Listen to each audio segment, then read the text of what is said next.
Hello students, class 11th accountancy unit 3 journal हमारा चल रहा था, जिसमें हम एसबीपीडी पब्लिकेशन के बुक से प्रैक्टिकल क्वेश्चन सॉल्व कर रहे थे। जर्नल का क्वेश्चन नंबर 1 to 9B तक हम लोगों ने सॉल्व कर लिया है। आज हम स्टार्ट करेंगे क्वेश्चन नंबर 10A से। तो इसमें है आपका trade discount and cash discount. Trade discount और कैश डिस्काउंट के बारे में लास्ट वीडियो में हम लोगों ने डिटेल में जाना है कि क्या होता है trade discount and cash discount.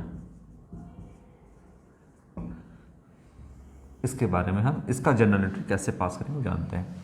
तो ट्रेड डिस्काउंट के बारे में जाना है हमने कि ट्रेड डिस्काउंट जो होता है cash as well as credit transaction दोनों पर दिया जाता है। कौन देता है? तो जो आपका होलसेलर है या मैन्युफैक्चरर है वो देता है अपने कस्टमर को। ठीक है, क्यों? क्योंकि वो बल्क में सामान खरीद करके ले जाए। तो ट्रेड डिस्काउंट और कैश डिस्काउंट का अलग से कोई भी हम जर्नल एंट्री पास नहीं करते हैं, बल्कि list price and catalogue price से डायरेक्ट हम उसमें से लेस कर देते हैं। तो अलग से इसके लिए कोई भी जर्नल एंट्री पास नहीं होता है। सामान बल्क में खरीदे, भारी मात्रा में खरीदे, ये उद्देश्य होता है किसी भी सेलर का, किसी भी व्यापारी का, कि वो ज़्यादा से ज़्यादा सामान जो है बेच सके, इसीलिए ट्रेड डिस्काउंट दिया जाता है। और ट्रेड डिस्काउंट जो है अलग से जनरल एंट्री पास नहीं किया जाता है। इसके लिए ये cash as well as credit transaction दोनों पर दिया जाता है। कैश डिस्काउंट प्रॉम्प्ट पेमेंट के लिए जल्दी से जल्दी पेमेंट कर दिया जाए, इसके लिए आपका कैश डिस्काउंट दिया जाता है। कैश डिस्काउंट उसी पर दिया जाएगा जब आप इमीडिएट कोई कैश पेमेंट करोगे। जितना पेमेंट करोगे उतना ही पे कैश डिस्काउंट मिलेगा।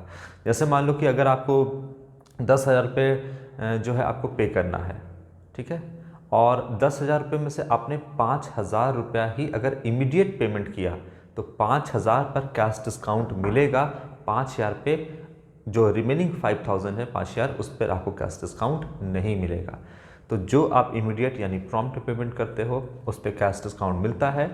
जो आप उधार में छोड़ देते हो कि बाद में पेमेंट करेंगे, उस पर आपका कैश डिस्काउंट नहीं मिलता है।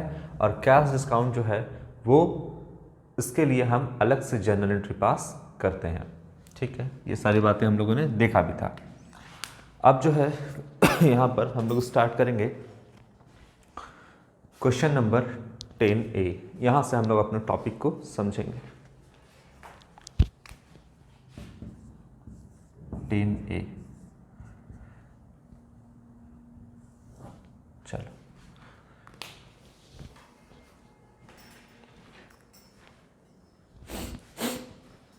क्या कहता है क्वेश्चन? कहता है पास necessary journal entries for the following transactions in the books of Mahesh. तो महेश के बुक्स ऑफ अकाउंट में जर्नल एंट्री आपको पास करना है। बिजनेस ये है और महेश बिजनेस का ऑनर है, और इसने बिजनेस स्टार्ट किया और बिजनेस में क्या लगाया? कैश लगाया। कितने का कैश है वो हम देखते हैं, 25,000 रुपये का। तो आप, अच्छा डेट वाइज है क्या? डेट नहीं है, 1 2 3 4 ऐसे करके ट्रांजेक्शन गिवन है।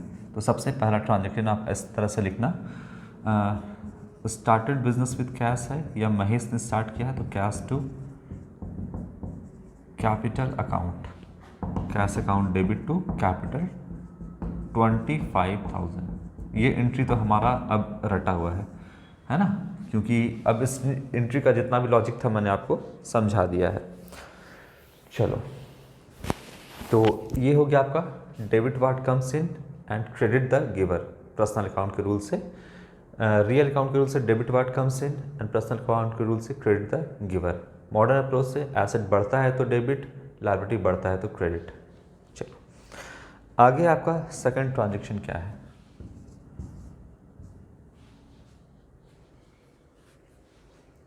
देखो, सेकंड ट्रांजेक्शन जो कहता है he ordered his supply Satish to send 5,000 worth of goods. यानी महेश ने क्या किया कि ऑर्डर दिया सप्लाई के लिए, किसको? सतीश को, कि हमको 5,000 का जो है गुड्स मेरे बिजनेस में भेज देना। इसके लिए महेश ने ऑर्डर दिया है। ठीक है, अभी क्या किया है महेश ने? अभी गुड सप्लाई नहीं हुआ है, सिर्फ अभी महेश ने सतीश को क्या किया है? ऑर्डर दिया है कि 5,000 का सामान भेज देना। यही कहता है he ordered his supply Satish to send 5,000 worth of goods. 5,000 का सामान जो है यहाँ पर भेजने के लिए कह रहा है सतीश को बिजनेस में। और सेकंड नंबर जो ट्रांजेक्शन है, अगर मान लीजिए डेट होता तो 2 जनवरी होता, मान लेते हैं अगर, तो 2 जनवरी को मान लीजिए अगर ऑर्डर दिया है, हम लोगों ने सारा अकाउंटिंग कंसेप्ट को पढ़ लिया है और हम जानते हैं कि गुड्स को ऑर्डर देने पर जो है वो रेवेन्यू रिकॉग्नाइज नहीं होता है। जब गुड्स सप्लाई होता है, जब गुड्स का डिलीवरी कर दिया जाता है कस्टमर को, तब जा कर के रेवेन्यू रिकॉग्नाइज होता है। तो हम लोगों ने एक कंसेप्ट पढ़ा है रेवेन्यू रिकॉग्निशन कंसेप्ट, जिसके तहत रेवेन्यू तभी रिकॉग्नाइज होगा जब सतीश जो है बिजनेस को गुड्स सप्लाई कर देगा, उस डेट को रेवेन्यू जो है वो रिकॉग्नाइज हो जाएगा और उसी डेट को हम जो है रेवेन्यू मानेंगे। यानी गुड्स जो है जिस दिन डिलीवर्ड होगा उसी दिन हम मानेंगे कि हाँ कोई ट्रांजैक्शन हुआ है। अभी तो सिर्फ ऑर्डर दिया गया है, तो according to revenue recognition concept अभी जो है ऑर्डर देने से यहाँ पर कोई भी ट्रांजैक्शन नहीं हुआ है। बोला है 5,000 का सामान भेज देना। अगर मान लो ये 2 तारीख को ऑर्डर दिया और 2 तारीख को ही सामान बिजनेस में भेज दिया 5,000 रुपये का, ठीक है, तो 2 तारीख को सतीश का रेवेन्यू रिकॉग्नाइज हो जाएगा और यहाँ पर जो है बिजनेस ने एक तरीके से क्या किया, गुड्स परचेज कर लिया। अगर ऑर्डर दिया और सप्लाई यानी डिलीवरी भी सतीश ने कर दिया बिजनेस को, तो एंट्री पास होगा। क्या? परचेज अकाउंट डेबिट, उधार में है तो सतीश, है ना, purchase account debit to Satish. अगर जो है 2 तारीख को ऑर्डर भी दिया और सप्लाई भी कर दिया यानी कि डिलीवरी भी दे दिया, तो होगा रेवेन्यू रिकॉग्निशन। कंसेप्ट के अकॉर्डिंग रेवेन्यू रिकॉग्नाइज होगा सतीश को और गुड्स मिलेगा बिजनेस को। लेकिन अभी ऑर्डर दिया गया है, ऑर्डर देने से यहाँ पर कोई चीज़ भी, कोई ट्रांजैक्शन नहीं हुआ, सिर्फ ऑर्डर दिया है। जब तक गुड्स का डिलीवरी ऑनरशिप ट्रांसफ़र नहीं कर देगा सतीश यहाँ पर बिजनेस को, तब तक यहाँ पर कोई भी ट्रांजैक्शन नहीं माना जाएगा। तो यहाँ पर नो एंट्री होगा। आप यहाँ पर लिख सकते हो, कोई भी एंट्री पास नहीं करेंगे, नो एंट्री। क्लियर है?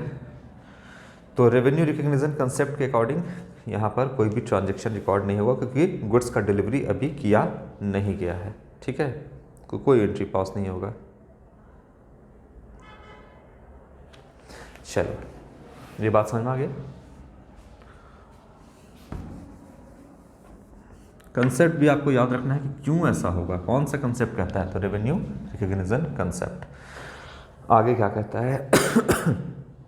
थर्ड नंबर कहता है purchased at 10% trade discount from A, the list price being 5,000। तो यहाँ पर जो है वो ए से परचेज किया गया है गुड्स, बिजनेस परचेज किया है। यहाँ पर ये है ए, ऑनर के हिसाब से तो रिकॉर्ड करते नहीं है, तो ए जो है उससे बिजनेस ने गुड्स परचेज किया है, ठीक है। तो परचेज किया तो सबसे पहले थर्ड नंबर में हम बनाएंगे परचेज अकाउंट डेबिट। किससे खरीदा है? टू ए से यहाँ पे खरीदा है, उधार में खरीदा है, क्रेडिट द गिवर ए हो गया। अब हमको लगता है कि बार बार रूल बोलने की ज़रूरत नहीं है, आप लोग इतना क्वेश्चन बना लिए हैं तो समझ में आ गया होगा। तो परचेज टू ए होगा यहाँ पर। अच्छा, ट्रेड डिस्काउंट यहाँ पर दिया है आपका, कितना है दिया हुआ, कितने का गुड्स है पहले वो देखते हैं। गुड्स है 5,000 का और हाँ 10,000 का 5,000 का सामान खरीदा गया है, लिस्ट प्राइस है 5,000, यानी ए से जो सामान खरीदा गया है वो लिस्ट प्राइस, कैटलॉग प्राइस जो है वो है आपका 5,000 और 10% का ट्रेड डिस्काउंट है। ट्रेड डिस्काउंट हमने आपको बताया था, इसके लिए अलग से कोई भी जर्नल एंट्री पास नहीं करते हैं, बल्कि लिस्ट प्राइस या कैटलॉग प्राइस से डायरेक्ट माइनस कर देते हैं। तो बताइए कितने का बिजनेस ने एक्चुअली परचेस किया, तो 5,000 में से माइनस कर देंगे कितने, क्या, ट्रेड डिस्काउंट। ट्रेड डिस्काउंट कितना है, से लिखो उसको, माइनस कर देंगे 5,000 का ट्रेड डिस्काउंट 10%, यही ना होगा ट्रेड डिस्काउंट। तो 5,000 माइनस 500, ठीक है, क्या होगा 500 यहाँ पर होगा। तो बताइए कितने का गुड्स जो है परचेस किया गया, 5,000 माइनस 500, 4,500। देखिए ट्रेड डिस्काउंट का कोई अलग से जनरल एंट्री पास किए नहीं, क्या किए, लिस्ट प्राइस में से डायरेक्टली हम ये जो आपका ट्रेड डिस्काउंट है ये डायरेक्टली हम माइनस कर दिए। इस 500 रुपया जो कि ट्रेड डिस्काउंट है इसके लिए हम कोई भी अलग से जनरल एंट्री पास नहीं किए हैं। तो बिजनेस ने कितने का जो है गुड्स परचेस किया, 4500 का, ये हम मानेंगे। ठीक है, यही दिखाएंगे हम, ट्रेड डिस्काउंट का अलग से कोई जनरल एंट्री पास नहीं करेंगे। लेकिन एक बात बताइए कि बिजनेस के पास कितने का गुड्स आया, जो लिस्ट प्राइस होगा वो कितने का होगा, उस पर तो लिखा होगा 5000, लेकिन हम दिखा रहे हैं कि परचेस कितने का किए। तो ट्रेड डिस्काउंट हटा करके कोई भी अलग से जनरल एंट्री पास नहीं करेंगे, 4500। ठीक है, ये होगा आपका।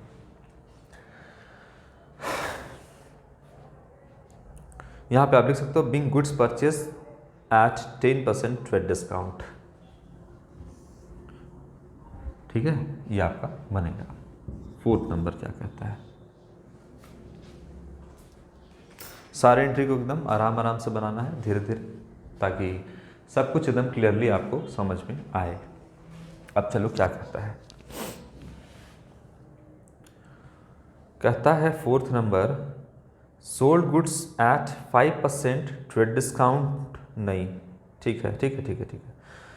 सोल्ड गुड्स जो है, सामान जो है यहाँ पर बेचा गया है, और 5% का क्या है, ट्रेड डिस्काउंट है, हरिहर को बेचा गया है, और लिस्ट प्राइस है 2000 रुपीज़।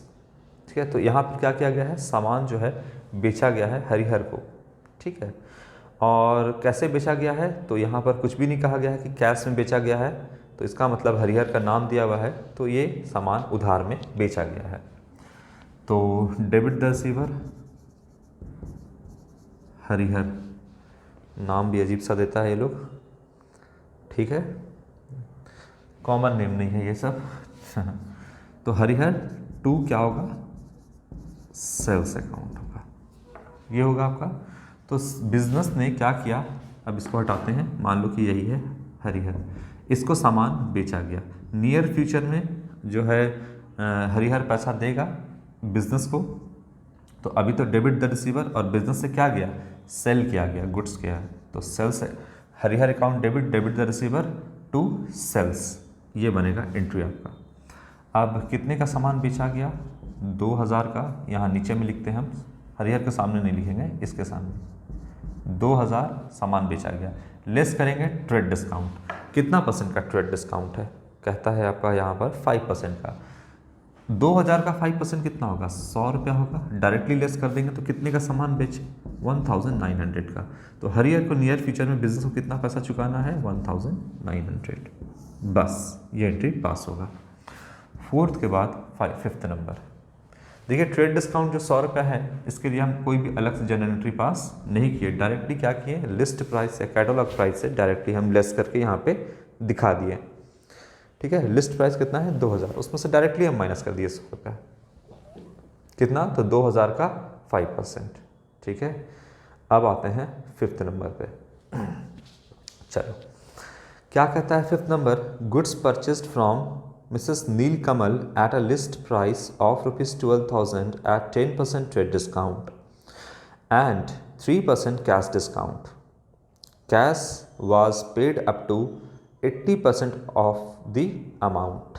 ठीक है, चलो तो इसको पहले हटाते हैं और इसको डिटेल में समझाते हैं। ये सारा एंट्री हम हटाते हैं, ये समझने वाला एंट्री है आपका, ये सब तो हो जाएगा, इसे हम हटा रहे हैं पहले।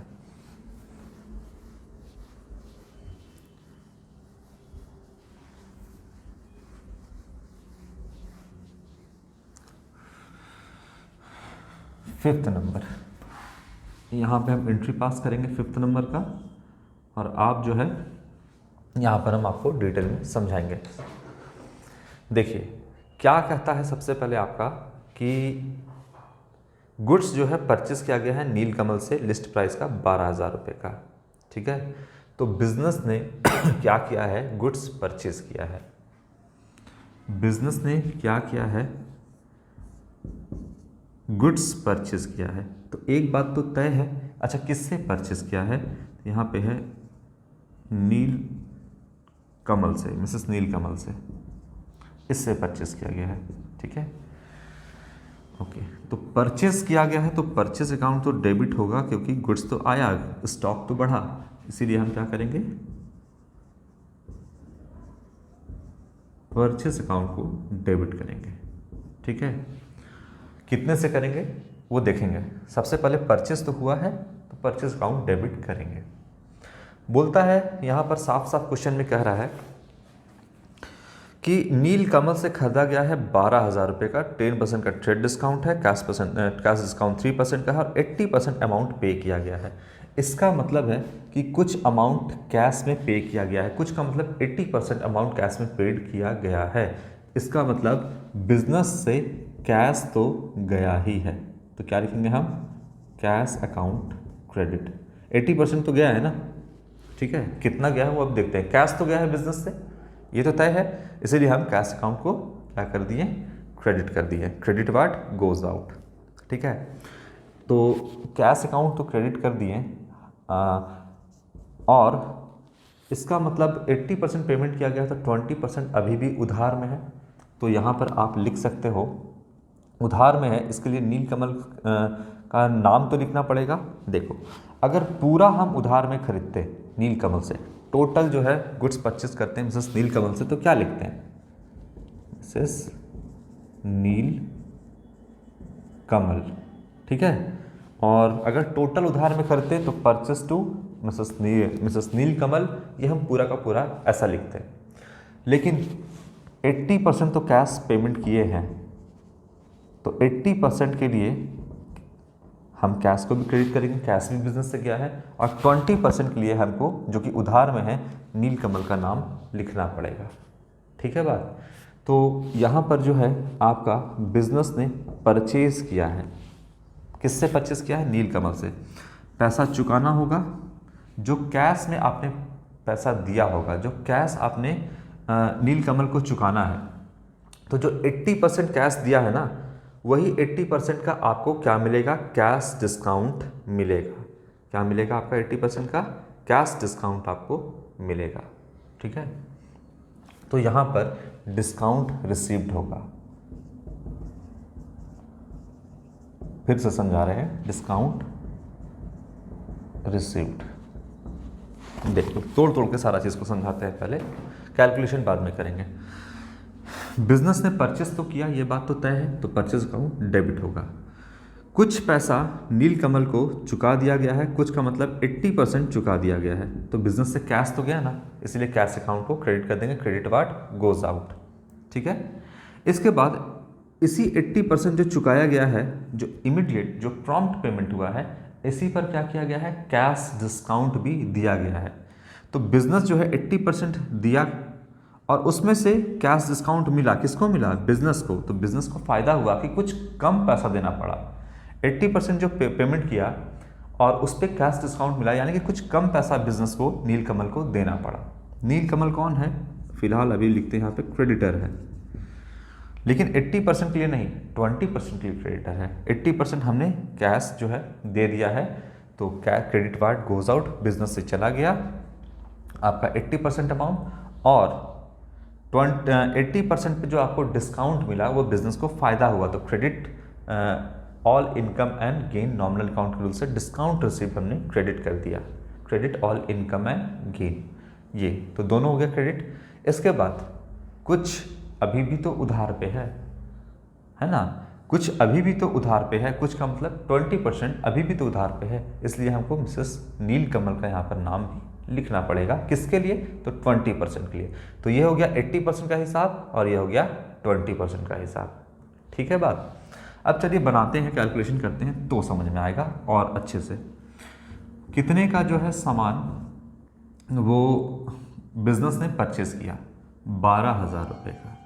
ठीक है, 12,000 में ट्रेड डिस्काउंट कितना है, उसको हम डायरेक्टली, ये तो लिस्ट प्राइस है ना 12,000 में से ट्रेड डिस्काउंट हम हटा देते हैं, टीडी कितना है 12,000 देखते हैं। ट्रेड डिस्काउंट ये है आपका 10%, तो 12,000 का अगर 10% निकालोगे तो 1,200 रुपया आएगा। ठीक है, माइनस करेंगे कितना, 12,000 में से टीडी 1,200 रुपया माइनस करेंगे, ये है आपका ट्रेड डिस्काउंट। तो एक्चुअली में कितने का बिजनेस ने सामान परचेस किया, 10,800 का। क्यों हम 10,800 लिख रहे हैं? क्योंकि ट्रेड डिस्काउंट का कोई भी जर्नल एंट्री हम अलग से पास नहीं करते हैं, इसीलिए सीधा लिस्ट प्राइस में से ट्रेड डिस्काउंट को हटाएं तो बिजनेस ने कितने का सामान परचेज किया एक्चुअली में, तो लिख देंगे परचेज के सामने 10,800 रुपया, ये लिखना है। ठीक है। अच्छा, अब 10,800 को दो भागों में बांटिए, क्योंकि कुछ कैश में पेमेंट किया गया है और कुछ उधार में अभी भी रखा गया है। बताइए कैश में पेमेंट कितना किया गया है? 80%, यही लिखा है ना क्वेश्चन में। अगर कैश में 80% पेमेंट किया गया है तो मतलब अभी भी क्रेडिट में यानी उधार पर 20% है। ठीक है।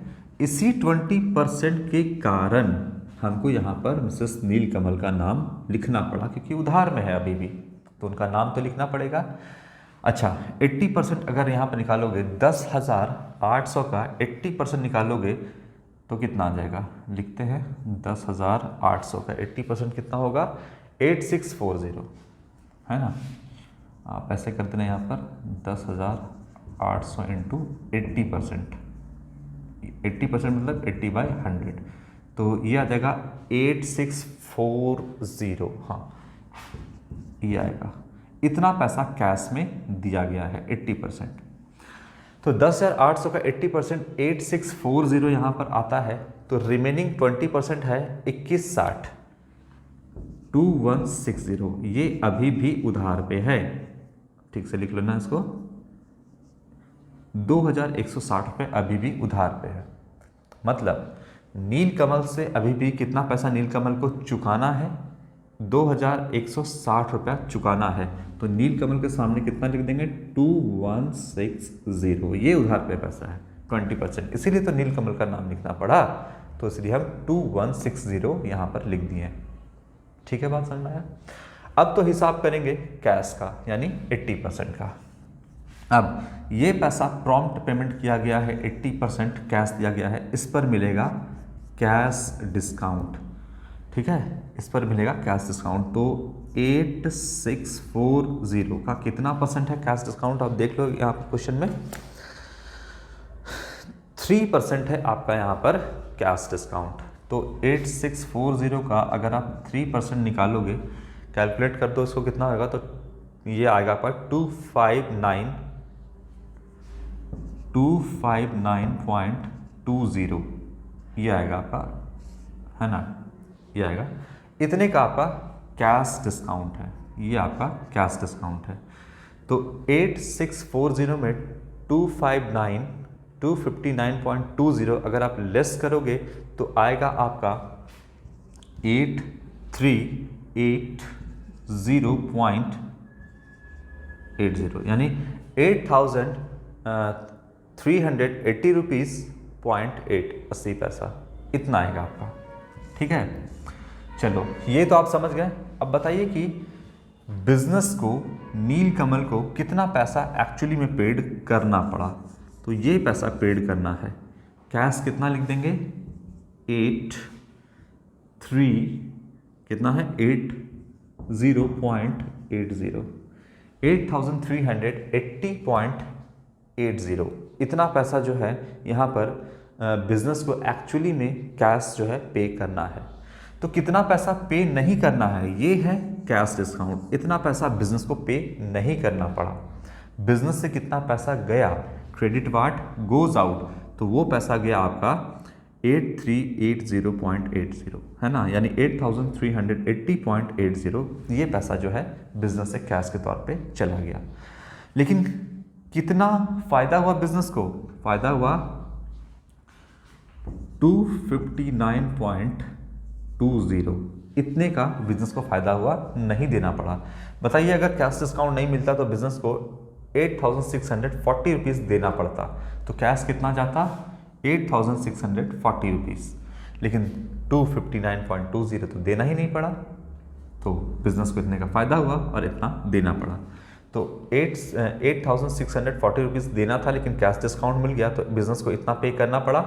कैश के सामने लिख दो इतना, जो कैश डिस्काउंट मिला बिजनेस को फ़ायदा हुआ, कैश डिस्काउंट रिसिप्ट के सामने लिख दो इतना, और यहाँ पर जो उधार में है इतना। तो देखिए इन सब को अगर आप जोड़ दोगे क्रेडिट साइड को, तो according to dual aspect concept debit credit हमेशा बराबर होना चाहिए। तो 10,800 डेबिट के साइड में और 10,800 क्रेडिट के साइड में भी आपका आएगा। तो डुअल एस्पेक्ट कंसेप्ट के हिसाब से दोनों मैच करना चाहिए। अगर गड़बड़ होता है तो इसका मतलब गड़बड़ी आपने किया है। तो 2160 प्लस कर देते हैं एक बार देख करके 8380.80 प्लस करते हैं 259.20, तो ये आएगा 10,800 टोटल। ठीक है, ये एंट्री आपको पास करना होगा। एक बार थोड़ा सा फिर से समझते हैं, बिजनेस ने कितना परचेज किया, 12,000 का नहीं, ट्रेड डिस्काउंट का कोई एंट्री नहीं करते हैं तो 10,800, तो 25 के सामने 10,800 लिख दिए। अब 10,800 का जो बिजनेस ने परचेज किया है वो कैश में कितना परचेज किया है, 80% और क्रेडिट में कितना है 20%। तो 10,800 का पहले हम 20% निकालते हैं तो 2,160 रुपये आता है। उधार में अभी भी है, इसलिए हमको मिसेस नील कमल के सामने 2,160 रुपये जो उधार वाला है वो लिखना पड़ गया। ठीक है, अब जो कैश पेमेंट किए तो कैश ये वाला है आपका, आप कैश कितना पेमेंट किए 80%, तो 80% 10,800 का 80% 8,640 रुपीज़ आता है।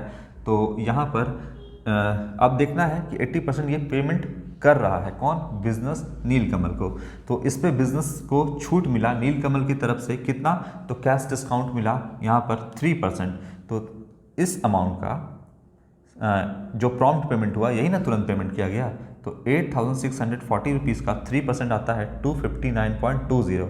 ये हम लेस किए तो एक्चुअली में बिजनेस को इतना पे करना पड़ा। तो कैश कितना गया बिजनेस से 8,380 रुपीज़ .80 है ना, 8,380 रुपया 80 पैसा है ना, ये गया आपका बिजनेस से। और डिस्काउंट कितना मिला 259.20, 259 रुपीज़ और 20 पैसे, ये जो है बिजनेस को डिस्काउंट मिला, इतना पैसा बिजनेस को पे नहीं करना पड़ा। तो ये एंट्री बनेगा आपका। क्लियर है बात? ठीक है,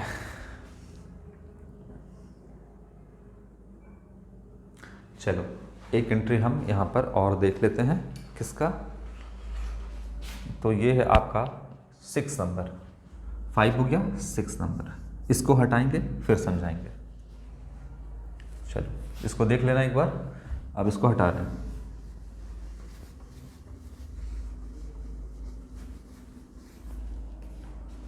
सिक्स नंबर यहाँ समझाएंगे, यहाँ कैलकुलेशन करेंगे, इसको भी हटाते हैं। चलो ये है बिजनेस। अब देखते हैं कि सामान जो है वो किसको अभी बेचा जा रहा है, तो एस चौहान को यहाँ पर सामान जो है बेचा जा रहा है। ठीक है, सबसे पहले हम एंट्री पास करते हैं, उसके बाद फिर सारे डिटेल में बात करेंगे। सामान बेचा जा रहा है, 6% का ट्रेड डिस्काउंट है, कैश डिस्काउंट 1% है, लिस्ट प्राइस जो है सामान का वो 15,000 रुपये का है, और 60% जो है वो इमीडिएट पेमेंट किया गया है। He has paid 60% in cash. ठीक है, तो बिजनेस क्या कर रहा है, सामान बेच रहा है। क्या कर रहा है, सामान बेच रहा है। तो सबसे पहले लिख देते हैं यहाँ पर टू सेल्स अकाउंट, क्योंकि जब गुड्स जाता है तो सेल्स लिखते हैं। ठीक है, सामान बेच रहा है बिजनेस, तो यहाँ पे सेल्स, गुड्स गया, किसे बेचा गया, एस चौहान को। एस चौहान है ना, एस चौहान को सामान बेचा गया, एस चौहान को। ठीक है, अब यहाँ पर अगर कैश में बेचते तो बताइए क्या एंट्री बनाते, cash account debit to sales account, यही बनाते ना। अगर कैश में सिर्फ ट्रांजैक्शन करते तो गुड्स गया और बिजनेस में क्या हुआ, कैश आया, तो यही लिखते हैं ना आप, cash account debit to sales, सामान बेचे और पैसा आ गया पूरा का पूरा। लेकिन पूरा पैसा नहीं दिया है, ये कौन है, अभी भी डेटर है। अब समझाते हैं कैसे। एस चौहान क्या, सामान अगर उधार में बेचा जाता तो एस चौहान डेटर होता है बिजनेस के लिए, लेकिन है डेटर। एस चौहान ने कुछ पैसा कैश में पेड किया है, कुछ पैसा तो कैश में पेड किया है। कितना दिया है कैश में, बोलता है कि ही पेड 60% इन कैश, मतलब बिजनेस में कैश तो आया है। बिजनेस मिसेस एस चौहान ने बिजनेस को कैश तो दिया है, तो debit what comes in, cash तो आया है बिजनेस में, इसलिए कैश अकाउंट को डेबिट किए। अब बोलता है कि बिजनेस जो है वो 1% का कैश डिस्काउंट दिया है, यानी कि जब ये पेमेंट कर रहा था एस चौहान बिजनेस को, तो बोला कि जो इमीडिएट पेमेंट कर रहे हो 60%, उसमें 1% तुम मत दो। मतलब कुछ डिस्काउंट भी बिजनेस ने एस चौहान को दिया है। पैसा दे रहा था जब, तो बोला कुछ पैसा कम दो, यानी बिजनेस को नुकसान हुआ, तो हम यहां पे लिखेंगे डिस्काउंट अलाउड अकाउंट, क्योंकि बिजनेस ने दिया है तो नॉमिनल अकाउंट के रूल से debit all expenses and losses, यहाँ पर डिस्काउंट अलाउड को, इनडायरेक्ट एक्सपेंस है डिस्काउंट अलाउड, तो डिस्काउंट अलाउड को भी डेबिट करना पड़ा, क्योंकि जब पैसा आ रहा था डेबिट व्हाट कम्स इन, तो बिजनेस ने बोला कुछ पैसा यानी 1% पैसा जो कि कैश डिस्काउंट है मत दो, तो बिजनेस को एक छोटा सा नुकसान हुआ, तो यहाँ पर डिस्काउंट अलाउड को हमने क्या कर दिया, डेबिट कर दिया, debit all expenses nominal account के रूल से। सब कुछ बिजनेस के पॉइंट ऑफ व्यू से रिकॉर्ड करना है। अब क्या मिसेस आपका जो एस चौहान है वहाँ पर क्या इसका भी नाम लिखा जाएगा? हाँ लिखा जाएगा, क्योंकि 60% जो है एस चौहान ने पेमेंट किया है, रिमेनिंग 40% नहीं किया है। तो जब बताइए कि अगर उधार में सामान जब हम बेचते हैं तो क्या लिखते हैं? जो आपका डेटर है, डेटर का नाम यहाँ पर दिया गया है एस चौहान, तो एस चौहान का हम यहाँ पर नाम लिख देंगे, ठीक है, एस चौहान, यही ठीक है। क्या क्यों? क्योंकि अगर हम उधार में बेचते तो S Chauhan debtor account debit to sales, लेकिन कुछ उधार में है तो क्रेडिट के लिए एस चौहान लिखना पड़ा। बाकी जो कैश रिसीव हुआ है बिजनेस को 60% उसके लिए ये हुआ, और सेल्स तो किया ही है, कितने का सेल्स किया है वो अभी हम इसका कैलकुलेशन करते हैं। चलो देखते हैं यहाँ पे कैलकुलेशन। तो कितने का सामान बेचा गया है? 15,000 का सामान सेल किया गया है, ठीक है। इसमें से आ जाते हैं ट्रेड डिस्काउंट हटा लेते हैं, तो 15,000 में से कितना परसेंट है? यहाँ पर जो ट्रेड डिस्काउंट है ये 6% का ट्रेड डिस्काउंट है, 15 छक्का 90, तो 900 रुपये का यहाँ पे ट्रेड डिस्काउंट है। 15,000 का 6% 900 रुपये आएगा, तो डायरेक्टली हटा देंगे लिस्ट प्राइस में से, तो ये हो जाएगा आपका 14,100 का सामान बिजनेस ने एक्चुअली में सेल किया है। पिछले बार परचेज किया था, इस बार सेल किया है, तो सेल के सामने कितना लिख देंगे? 14,100 रुपया। क्लियर है बात? इतने का सामान बेचा गया, इतने का सामान बिजनेस ने बेचा। अब क्या करना है? आराम से, कितना परसेंट कैश पेमेंट किया है एस चौहान ने बिजनेस को? तो 60% कैश पेमेंट किया है, 60%, तो 14,100 का अगर आप 60% निकालोगे तो ये आएगा आपका 8,460 रुपया, 8,460 रुपया। तो रिमेनिंग जो क्रेडिट है कितना परसेंट बताओ तो? 40% जो है अभी भी क्रेडिट में है। तो 14,100 का अगर आप 40% निकालोगे तो 5640 आएगा। कितना आएगा? 5640, 5,640 रुपया। ये अभी भी उधार में है, ठीक है। यानी एस चौहान डेटर है कितने से? 5,640 रुपीज़ से, यानी नियर फ्यूचर में एस चौहान बिजनेस को पैसा देगा 5,640 रुपया। तो एस चौहान के सामने वो हम लिख देते हैं अमाउंट 5,640 रुपया, यही उधार पे है। अब आते हैं रिमेनिंग 60% कैश के लिए। कैश जो है एस चौहान जब दे रहा था इमीडिएट, तो बिजनेस ने कहा कि भाई साहब ऐसा करिए कि कुछ पैसा कम दीजिए, क्योंकि आप इमीडिएट पेमेंट कर रहे हैं तो हम आपको इसका बेनिफिट देंगे। किसने कहा? बिजनेस ने कहा एस चौहान को, ठीक है। तो 1% कितना हो जाएगा? अगर आप करोगे 1% निकालोगे तो 84 रुपीज़ 60 पैसे, 84 रुपीज़ 60 पैसे है। ये जो है आपका कैश डिस्काउंट बिजनेस ने दिया। 84 रुपीज़ 60 पैसे का डिस्काउंट बिजनेस ने एस चौहान को दिया। डेबिट ऑल एक्सपेंसेस, बिजनेस का एक एक्सपेंस हो गया, डिस्काउंट अलाउड को डेबिट किए, ठीक है। अब घटाइए तो एक्चुअली बिजनेस को कितना पैसा जो है रिसीव हुआ? 8,375.40 ये पैसा जो है बिजनेस को रिसीव हुआ। देखिए अब समझते हैं, यहाँ पे एंट्री करते हैं। बिजनेस को कितना पैसा मिलना था एस चौहान से, 8,460 रुपीज़। ये इमीडिएट पेमेंट कर रहा है 60%। बोला ठीक है, बिजनेस बोला कि आप तुरंत जो पेमेंट कर रहे हैं उस पर हम आपको 1% का कैश डिस्काउंट देंगे। मतलब आप 8,460 रुपीज़ मत दो, आप कितना दो, तो इसका 1% हटा दो, किसका, इस अमाउंट का, तो 84.60 रुपीज़ हटा दिए 1%।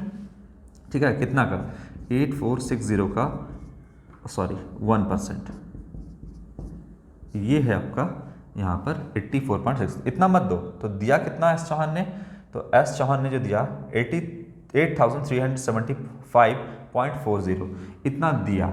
ठीक है, तो कितना कैश आया बिजनेस में, 8,375.40 इतना आया। तो बिजनेस ने कितना छूट दे दिया इस चौहान को, तो 84.60 इतने का छूट दे दिया। ठीक है, तो ये एंट्री बना। चलो फटाफट एक बार देख लेते हैं कितने का सामान बेचा गया आफ्टर ट्रेड डिस्काउंट। तो 14,100 का सेल्स के सामने लिख दिए 14,100। कितना उधार में है, 40%, 5,640 रुपये अभी भी उधार में है। जो इमीडिएट एस चौहान ने पेमेंट किया वो किया आपका 60%, 14,100 रुपये का, ये आता है 8,460 रुपीज़।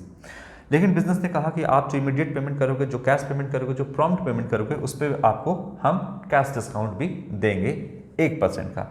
1% इसका निकाल दिया तो 84.60 रुपीज़ ये आ गया आपका कैश डिस्काउंट, बिजनेस ने छोड़ दिया एस चौहान को। तो कितना एस चौहान ने पे किया, 8,375.4 रुपीज़। तो बिजनेस के पास कैश कितना है, 60%, आपका 60% आया। ठीक है, लेकिन उसमें से कितना आया एक्चुअली में, तो 8,375.4, और बिजनेस ने जो डिस्काउंट दे दिया डेबिट और एक्सपेंसेस वो था 84.6 रुपीज़। ठीक है, मतलब 84 रुपया 60 पैसा, ये जो है बिजनेस ने डिस्काउंट दे दिया। तो ये एंट्री आप इसका इस तरीके से बनेगा। क्लियर हो रहा है, थोड़ा सा पॉइंट में था इसीलिए आपको थोड़ा बहुत डिफिकल्ट लग सकता है, बट अगर अदरवाइज आपका अगर पॉइंट में नहीं रहेगा तो आप फटाफट कैलकुलेट कर लोगे। पॉइंट वाला कैलकुलेट करेंगे थोड़ा सा तो उसमें थोड़ा प्रॉब्लम आपको होता है। तो ये आपका इस तरीके से एंट्री बनेगा। एंट्री समझ में आ गया होगा आपको, है ना।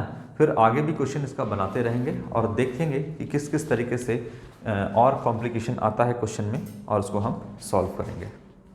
तो इसमें और कोई ट्रांजेक्शन है नहीं, ट्रांजेक्शन नंबर 6 तक ही था। ठीक, तो आप देख लोगे डेबिट क्रेडिट मैच करता है कि नहीं। डेबिट क्रेडिट बिल्कुल मैच करेगा, डेबिट साइड भी 14,100 और क्रेडिट साइड भी 14,100 आपका है। ठीक है, तो आज के लिए इतना ही। क्वेश्चन नंबर 10A आज हम लोगों ने सॉल्व किया, 10B हम नेक्स्ट वीडियो में सॉल्व करेंगे। Thank you.